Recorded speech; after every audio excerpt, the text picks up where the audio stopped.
Welcome to Inspiration and Transformation from the Banks of the Ganga with Sadhvi Bhagawati Saraswati, an American sannyasi living at the Parmarth Niketan ashram in Rishikesh, India. Sadhvi is president of the Divine Shakti Foundation, a charitable organization bringing education, vocational training, upliftment, and empowerment programs to women and children.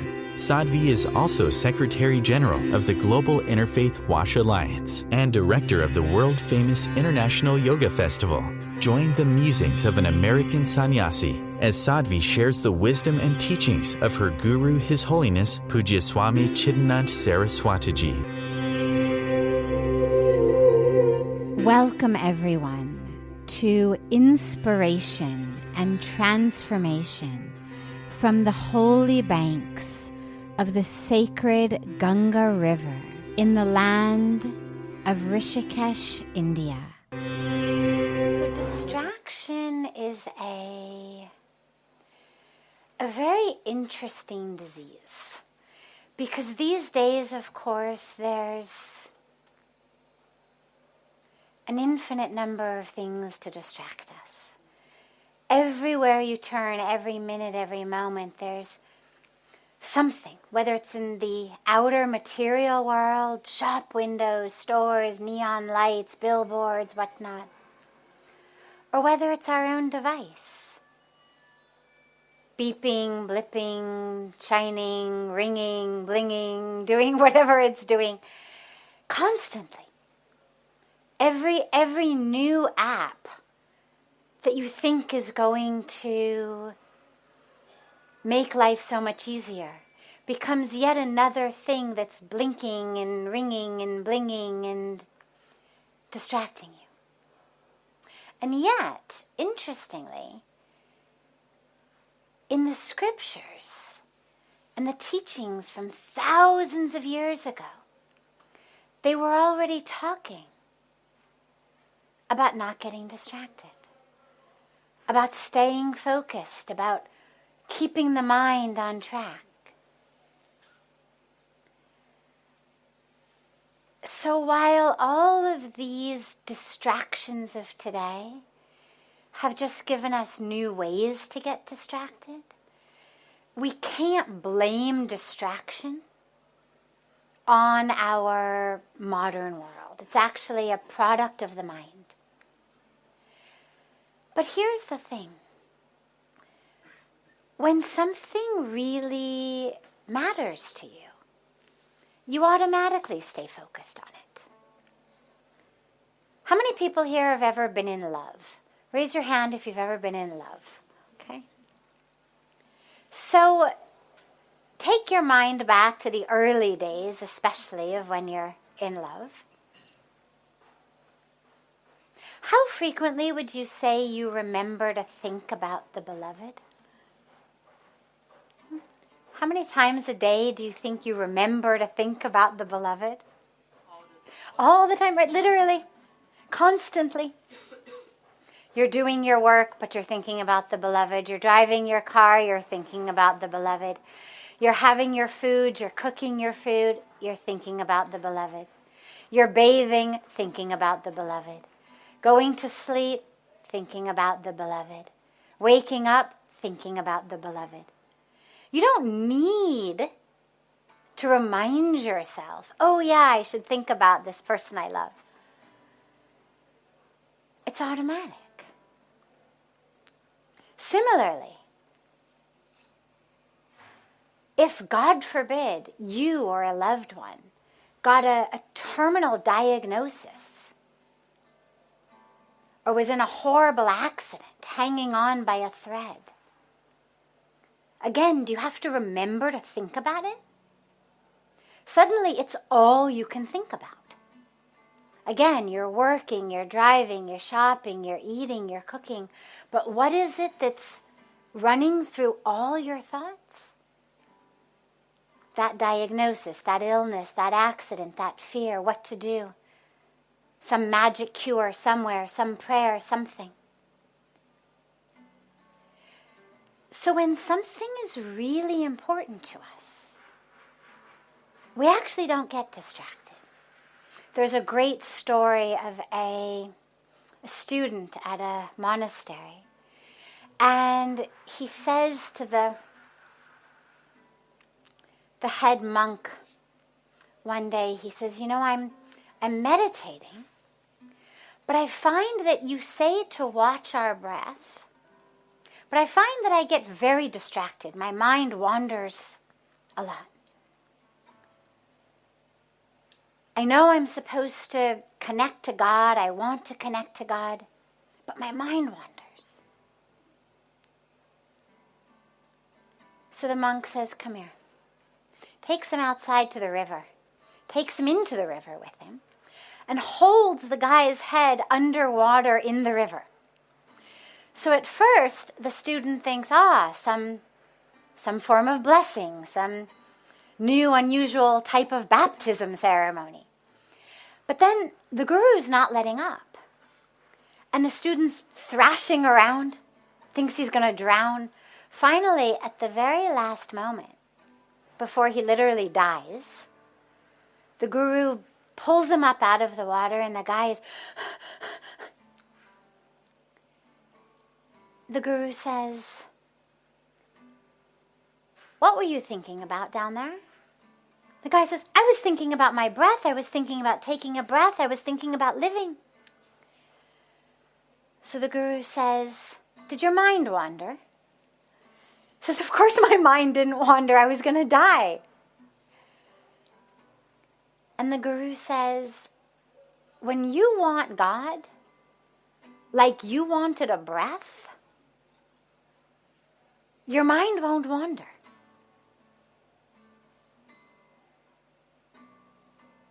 It's that we don't actually want those things as much. And so, as our questioner asks to stay focused on my health and my goals, well, ask yourself, if I keep getting distracted, are these really my goals? Or are these goals that in society I've been sort of indoctrinated to believe thou shalt get rich, thou shalt work 100 hours a week to climb the corporate ladder? Is it really my goal? Is it really something I want? Because if I can't remember to think about it, the question is, how much do I want it? How important is it to me?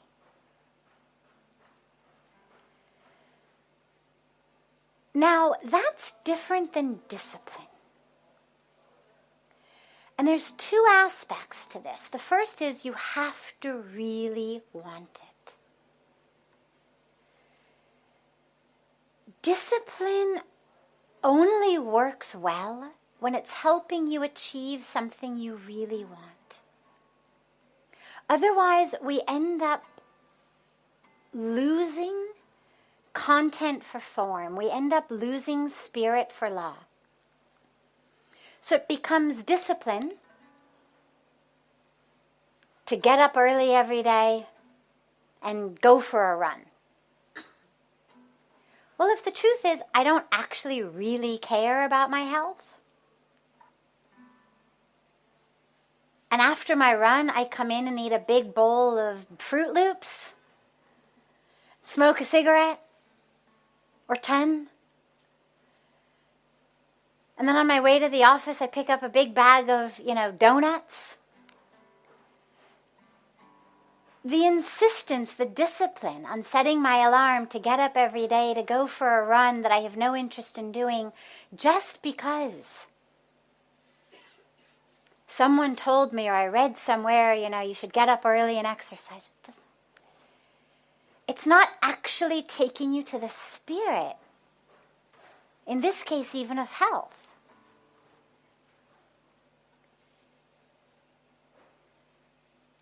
And so when we think about our goals, we have to ask, what are my goals? What really do I want? If you really, really, really want spiritual connection, Body's still lazy, mind is still lazy. It doesn't mean that you're going to automatically start waking up at 4 in the morning. Doesn't mean there won't be that slight push to hit the snooze button on the phone or when the alarm goes off in the morning.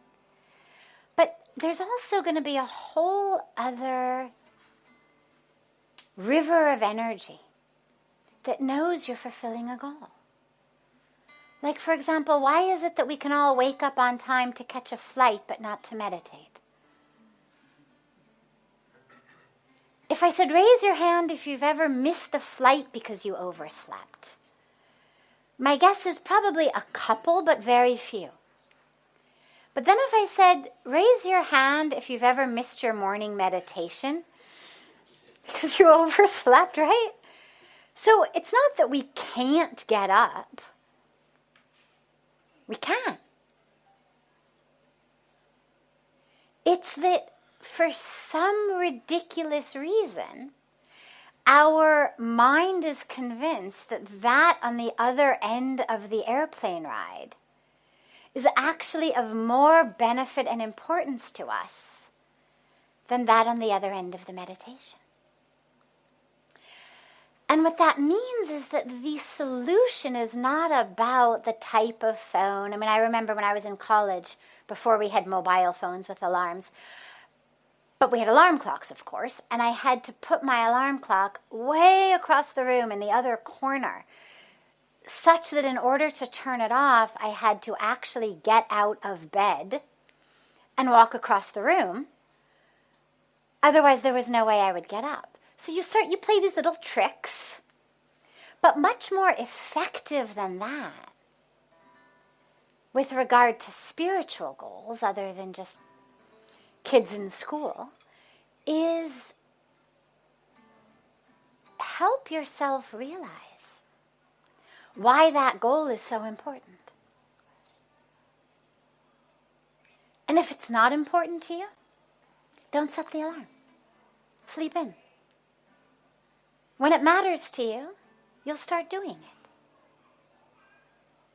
Don't do it just because there's a part of you that says, I should want to do this. But really, I don't want to. If you don't want to, don't do it.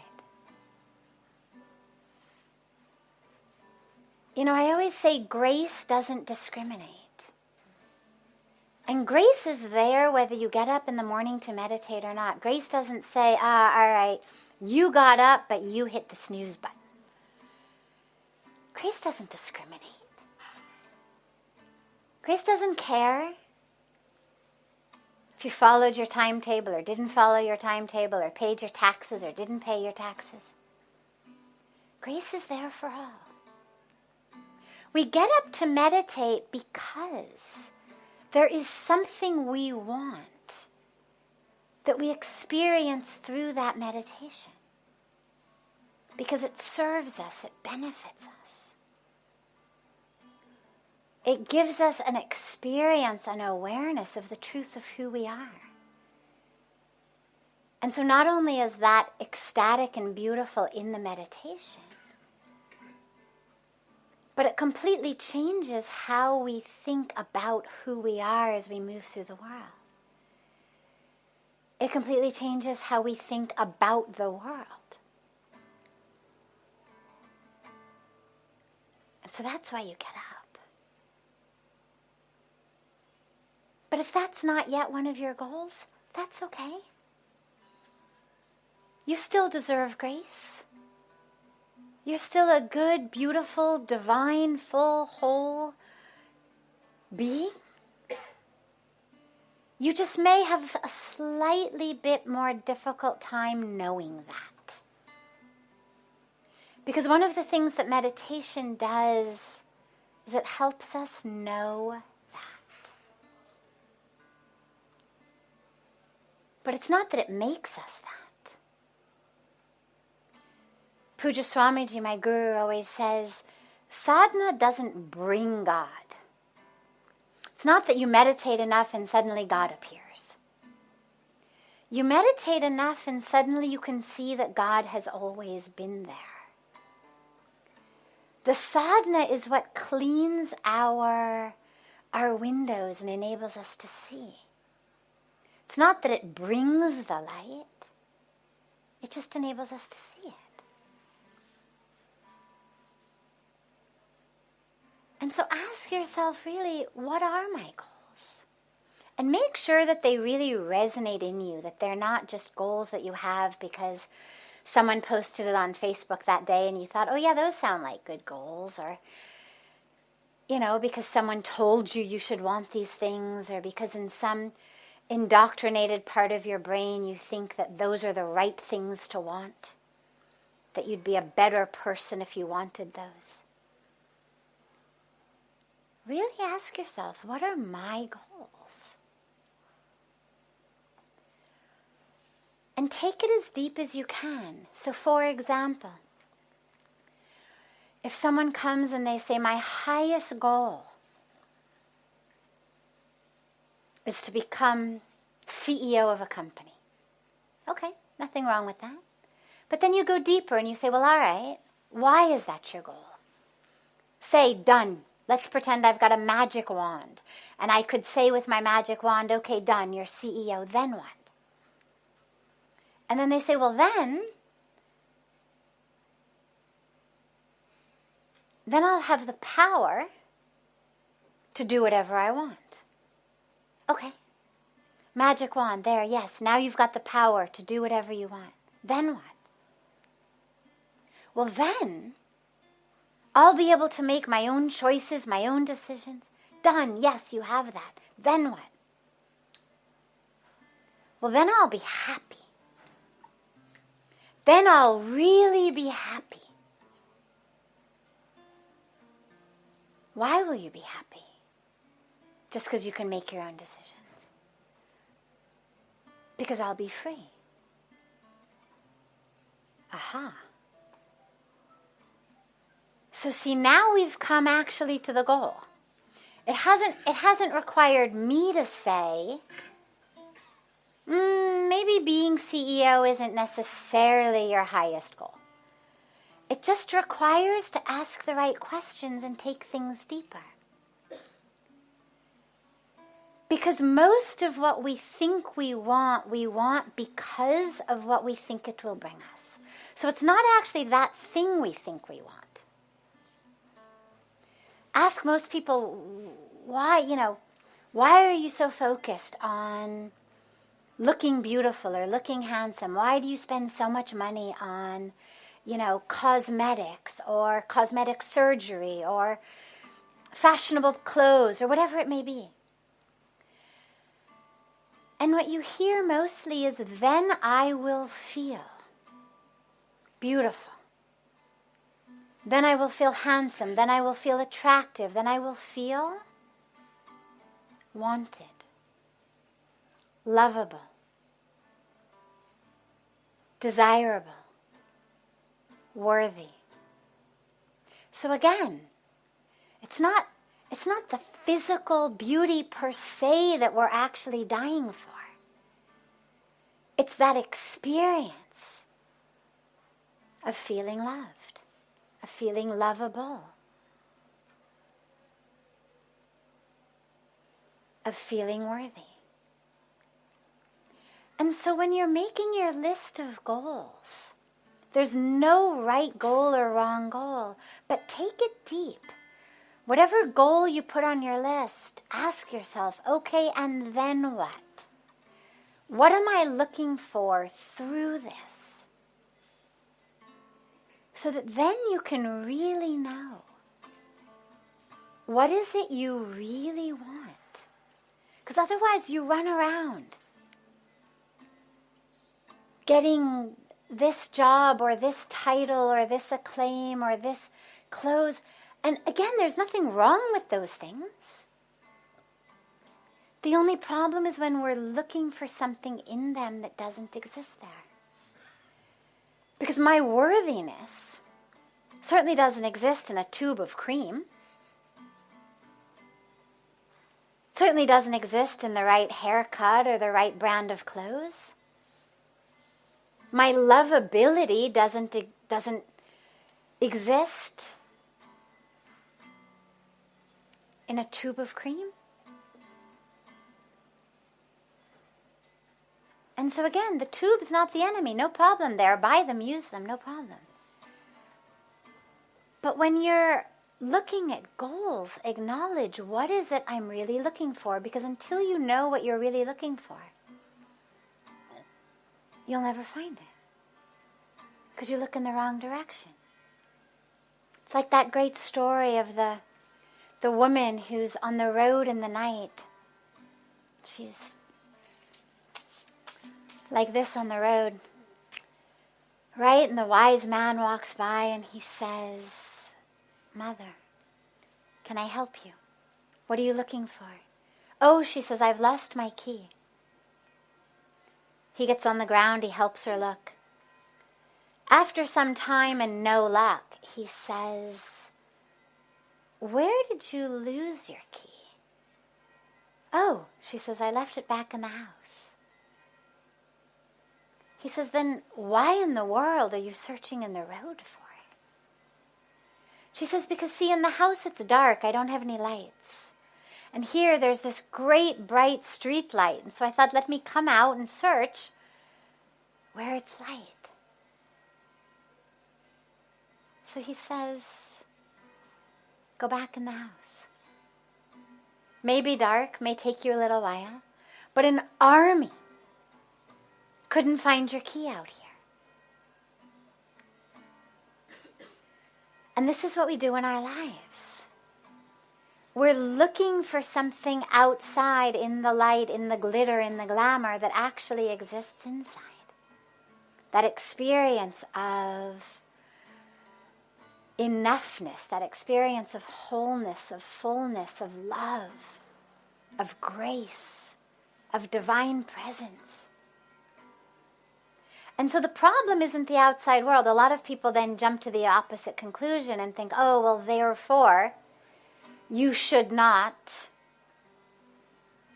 be in the outside world or have the things. No.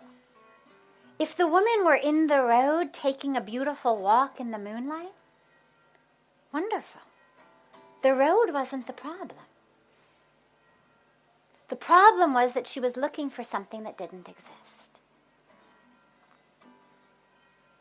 And so if you find yourself constantly distracted from your goals, constantly distracted from your resolutions, ask yourself, are they really my goals?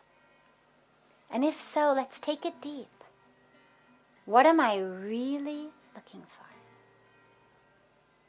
And the last piece of this, on just a very logistic level, as we are today bombarded literally with not just distractions of the mind, but distractions of the devices. And we can't rewind history, we can't uninvent the smartphone, and it's just going to get worse. So we might as well develop strategies to thrive amidst it, to use them as tools rather than let them use us as slaves. And we've got those tools. We've got all sorts of options of turning off notifications. Those devices have these wonderful on-off buttons. Put them in another room of the house. I mean, we've got all kinds of options. In a way, they're easier to manage than the distractions of the mind because you can walk away from them. You can turn them off.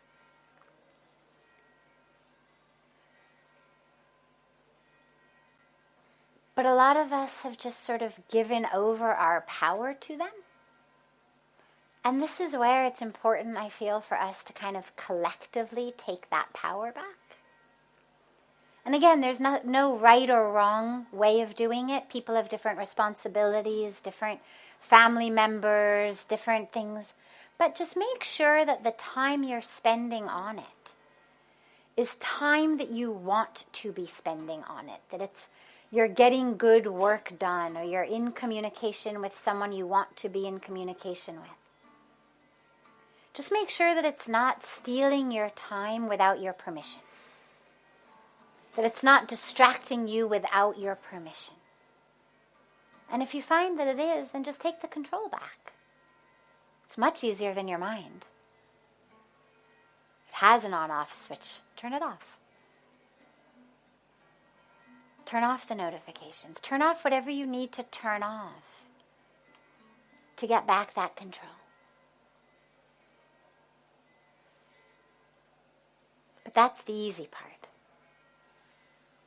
That just lays the foundation for the rest of the work then. You're listening to OTR-FM, part of the IOM radio network. Being a radio host on IOM FM allows you to build your show on a rich platform with the power of the internet to fulfill your outreach goals and connect with a very specialized and global online audience, unlimited by time and distance. OMTimes Radio will provide you with web relevance, a recognizable conscious brand, and with the standard of excellence that has accompanied every single Circle of Hearts Radio is a sanctuary on the airwaves. Join me, Grandmother Elia, in the circle on Sunday 2 p.m. Eastern as I share information to both enlighten and nourish your soul. Hi, this is Christina Ricci with RAIN. Every 2 minutes, another American is sexually assaulted. If you or someone you know has been sexually assaulted, you are not alone. Help is just a call or click away through the National Sexual Assault Hotline. Please call 1-800-656-HOPE, that's HOPE, or visit RAIN.org, that's RAINN.org. Brought to you by RAIN and this station. Welcome back to Inspiration and Transformation. I'm so glad to have you all back here with me. Karma literally means action. We tend to use it colloquially to mean that which you get. But those are more specifically the fruits of karma, the results of karma. Karma means action. Yoga means union. That's what the word means. Most of us tragically these days think it means a union of, my nose to my knees or my fingers to my toes. But it's actually a union of the self to the divine. So karma yoga is a union of the self to the divine by any name, any form. It doesn't matter how you conceive of that nameless, formless, infinite reality. But a union to that, to all, through action. And it's very interesting because I grew up in America, in California, and there was a saying when I was growing up in the sort of new agey world where people would say, we're not human doings, we're human beings. You should do less, be more.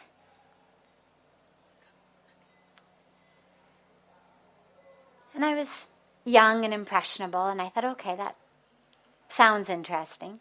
It never made a lot of sense. I had never been very inclined toward spirituality before coming to India and having this extraordinary experience on the banks of Mother Ganga. So I didn't pay much attention to it. But then when I started really learning about karma and about yoga, you realize, well, so the answer is not to act. In fact, in the Bhagavad Gita, Lord Krishna makes it very clear you can't not act. There is no not acting. You could sit down, you could sit on your hands, you could put on a blindfold, you could stick earplugs in your ears, you're still acting. You're still doing. Because acts of omission, meaning what I'm not doing, are just as much actions as acts of commission, what I am doing. So for example, if somebody in front of me is starving, and I don't give them something to eat, well, that's an action.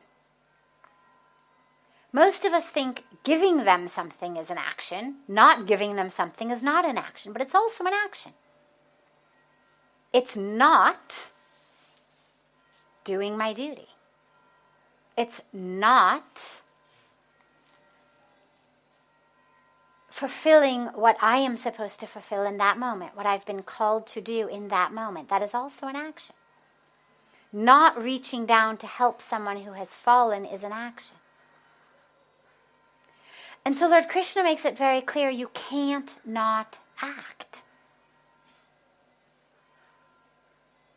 And this is so clear when Arjuna says, I don't want to fight this battle.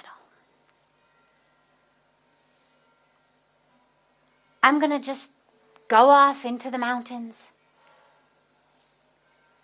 Fighting this is going to be too painful. It's going to accrue too much karmic fruit. And Lord Krishna says, not so fast. You can't not fulfill your duty, fulfill your dharma, and think that somehow you are absolved of action. We all are acting. So then the choice becomes, okay, well, so if everything I do is action, including sitting here on my hands with my eyes closed and earplugs in my ears, then what sort of action should I do? What to act, what to do? And karma yoga is the answer to that. What it means is use your actions to come into union with the divine. It's one of the three main paths, again, that are given in the Bhagavad Gita. The path of knowledge, Jnana Yoga. The path of love or devotion, Bhakti Yoga. And the path of karma or action, Karma Yoga.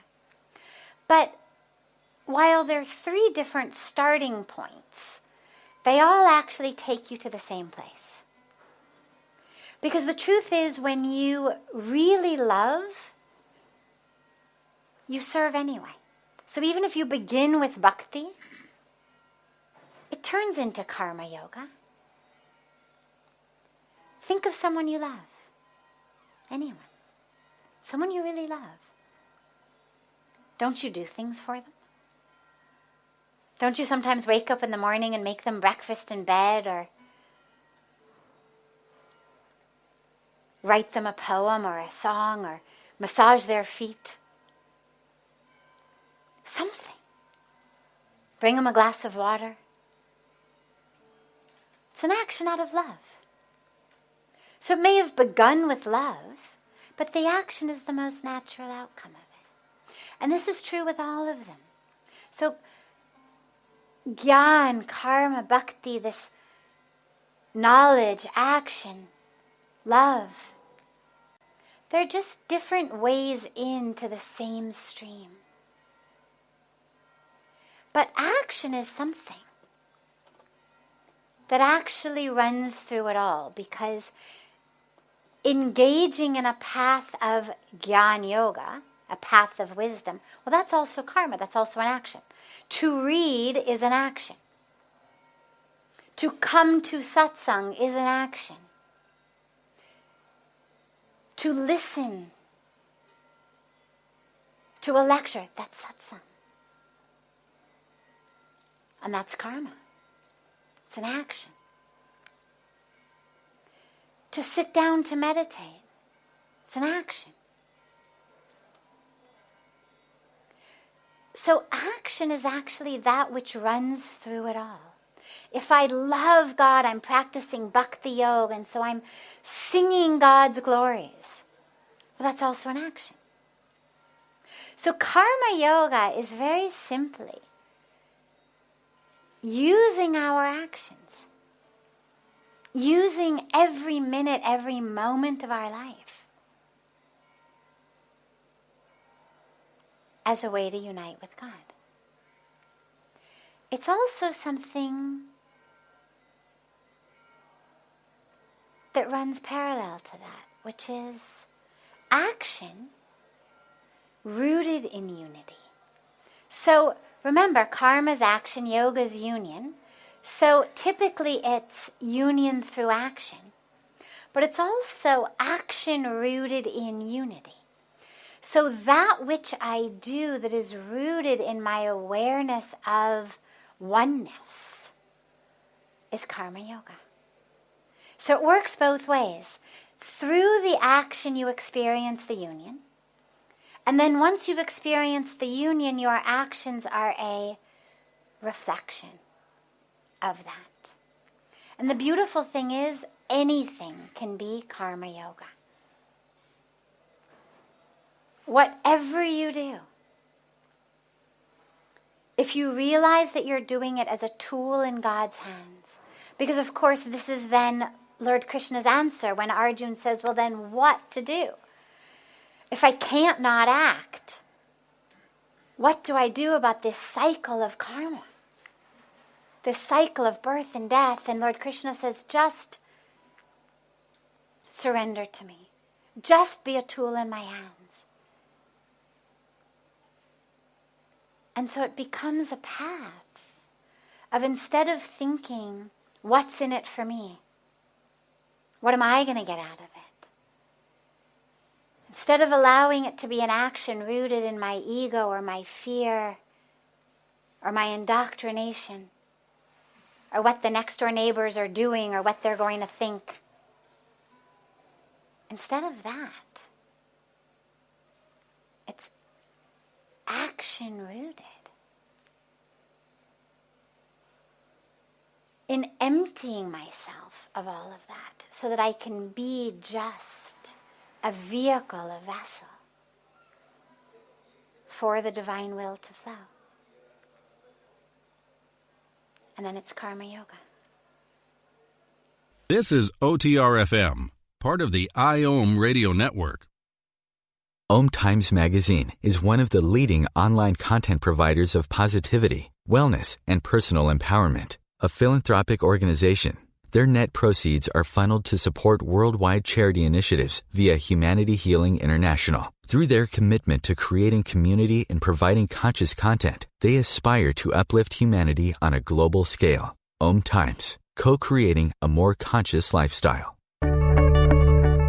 Do you have time to read that inspiring book or that blog post you've been meaning to get to? In your busy world, how do you improve yourself and keep your life going? I'm Lisa Kay, and my Between Heaven and Earth radio show can transform your life just by listening. Be uplifted with inspiring topics, positive stories, and ideas that really work. Between Heaven and Earth radio is conscious living for your soul, every Wednesday at 4 p.m. Eastern Time. Like Baldwin with People for the Ethical Treatment of Animals. I grew up loving circuses and other traveling animal shows, but it never occurred to me what life might be like for the animals. Training wild animals to do things they don't understand takes force. Routine discipline with a hook or whip with the heel of a boot shows the animal exactly who's the boss. Don't patronize animal acts. Please contact People for the Ethical Treatment of Animals. 757-622-PETA. Welcome back. This is Sadhvi Bhagawati Saraswati with inspiration and transformation. So how do we control temptations and desires? He said, I have a temptation for food. Willpower only works for so long. So first of all, it's really important to realize that enlightenment, spiritual practice, it is not about an exertion of willpower.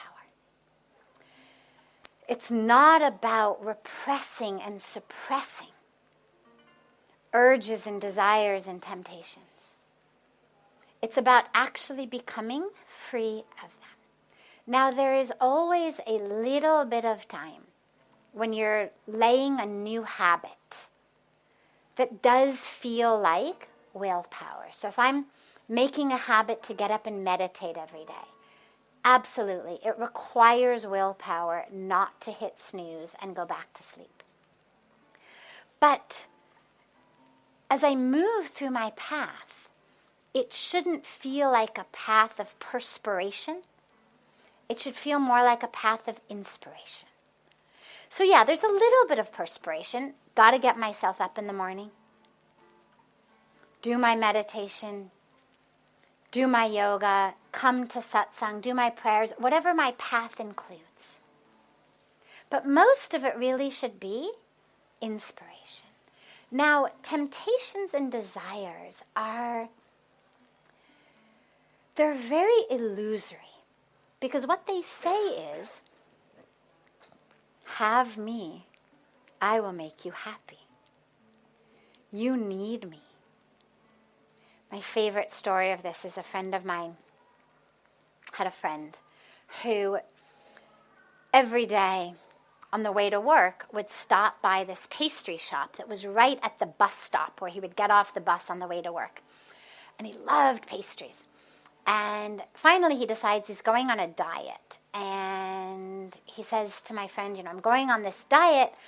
Nonetheless, every day, even though I've pledged to be on a diet, every day I find myself with a bag full of pastries walking from the bus stop to my office. Like I walk into that pastry store every day.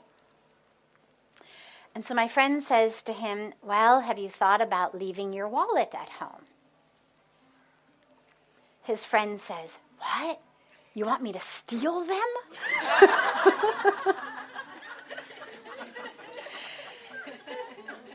So the concept of not having a pastry is unheard of. If I leave my wallet at home, the only option must be I steal it. This is where we get wrapped up.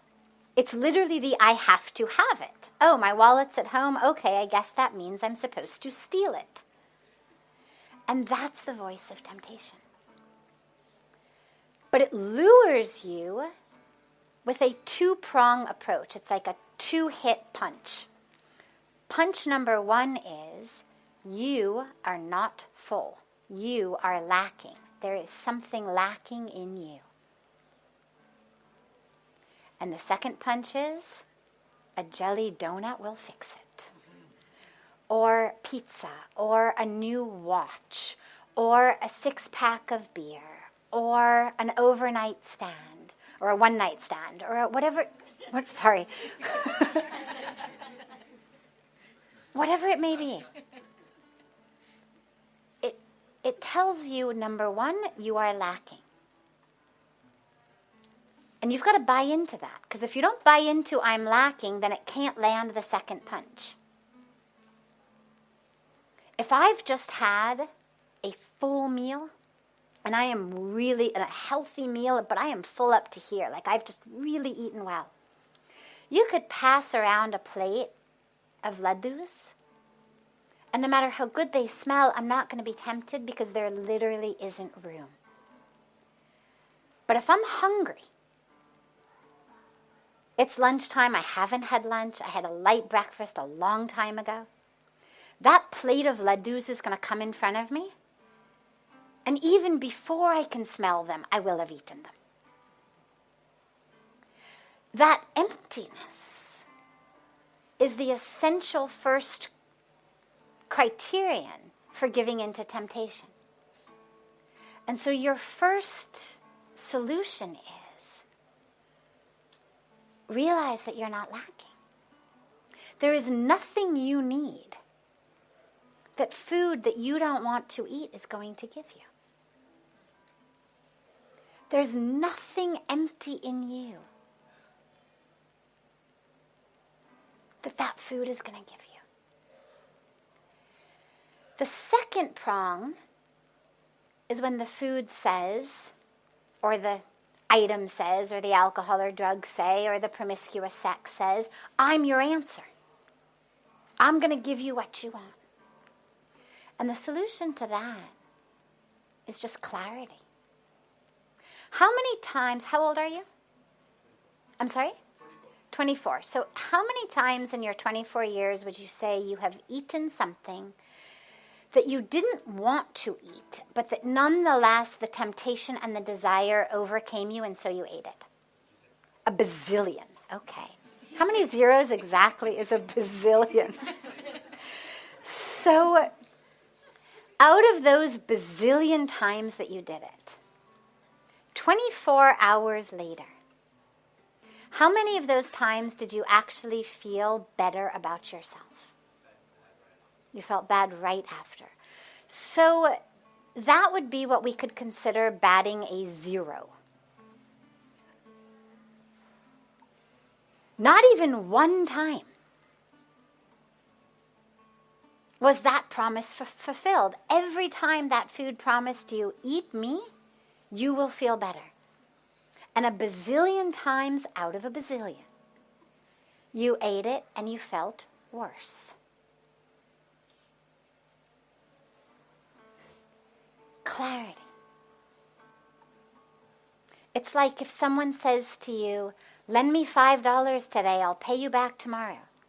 And you do it a bazillion times, and a bazillion times they don't pay you back. And on the bazillionth and one day, they say, hey, give me $5, I'll pay you back tomorrow. Are you going to believe them? Of course not, right? So, well, this is the deeper level. But first we have to look at it on that level, then we go deep.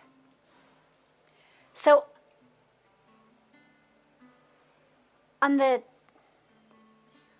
top level, it is promising you something it cannot deliver, and it requires you to believe 2 different things that are not true. Number 1, you are not enough. This moment is not enough. There is something lacking in you. And number 2, I am your answer. So you have to believe 2 things, both of which are false.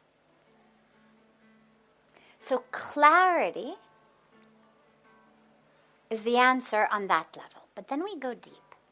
Because you do have to ask yourself, if I do something a bazillion times that ends up with me feeling miserable a bazillion times out of a bazillion, what's wrong with me? Right? It's like they say, make a fool of me once, you're the... something about fool me once, what, huh? Fool me once, shame on you. Fool me twice. Shame on me, right. Okay, fool me once, shame on you. Fool me twice, shame on me for believing you again. Fool me a bazillion times. Something else is going on. Now, we are anti-shame here, so it's just an expression, no shame. But truth and awareness. Now, food, drugs, and alcohol, and shopping and sex, all of them are ways of feeling more full in the present moment in a way that actually doesn't address the present moment at all and only numbs me to the present moment, which I then end up having to deal with 5 minutes, 10 minutes, an hour, 5 hours, a day later. But food specifically has a very interesting component to it because for the vast majority of us growing up, food is love. Right? Oh, you got an A on your exams. Come, Mama will make you cookies. Oh, you ate all your dinner. You are such a good boy. Have some cake. It's love. It's I love you. I appreciate you. Have some cookies and cake. In Indian families, you're stuffed up to here. Nonetheless, you have to keep eating because I love you so much that in some slightly warped expression of love that in 23 years I've never been able to figure out, I need you to keep eating more so that you know how much I love you. Nonetheless, this is how we show love. And it's not just Indian culture, it's other cultures in the world as well. It's love, I would say love in the form of laddus. What do you mean you're on a diet? You have to eat it. I made it. This is my love in the laddu. And to reject my laddu is to reject my love. And so as you grow in that culture, food and love become synonymous. And so as we move through our lives, as we feel lacking in love, what do? We eat. It numbs us, literally, chemically. Carbohydrates are drugs. I don't mean that in a bad way, but they literally are drugs. How they change the chemistry of our brain. The sugars. What it does to the brain is a drug. So it literally calms you. It numbs you. Oh, you were anxious, you were depressed, you were upset, no problem. Eat a loaf of bread. Eat a pie, eat a pizza. Eat a chocolate cake. You're going to feel so much better. It's very interesting. Nobody binges on protein. It's chemical, it's drugs. It's how it's changing our brain. So it numbs us. It soothes us. There's this kind of rush of soothing chemicals in the body.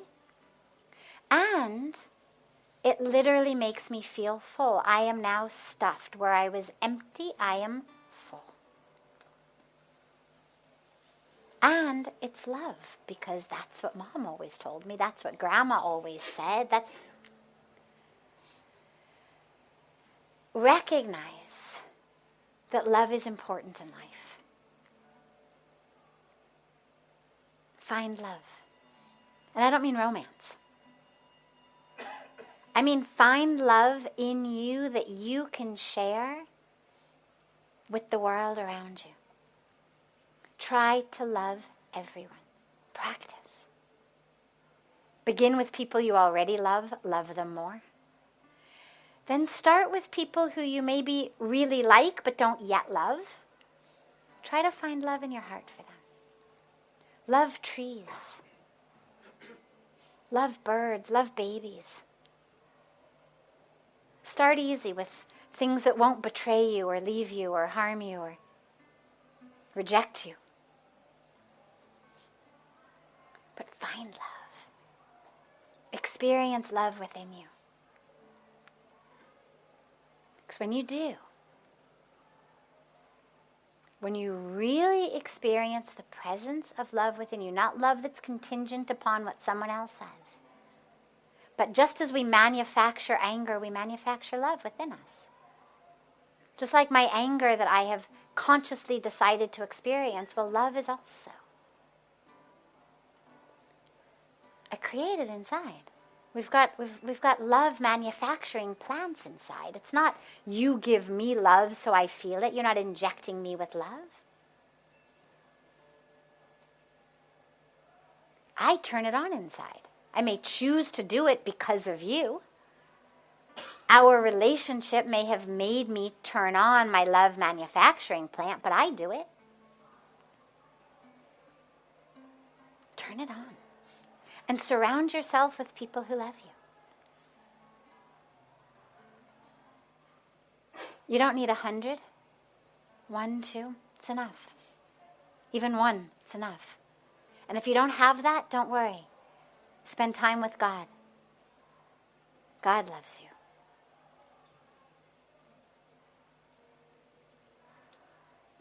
But experience that awareness of love within you. And then you're not going to need to eat things that you know are going to make you miserable just to feel full. And lastly, when you feel something that you don't want to feel, do not kid yourself that you can somehow stuff it down with cookies. You can't. Then you just end up with that feeling inside and a whole bunch of cookies inside. The cookies will digest. The feeling will fester. So when something is there that needs to be looked at, look at it. And let it go. Acknowledge it. Let it go. Don't try to stuff it down. Okay? This brings to a close this hour of inspiration and transformation. Thank you so much for joining me. I'm so glad to be together with you all each week. And I look forward to being together again next Thursday, same time, on OMTimes Radio.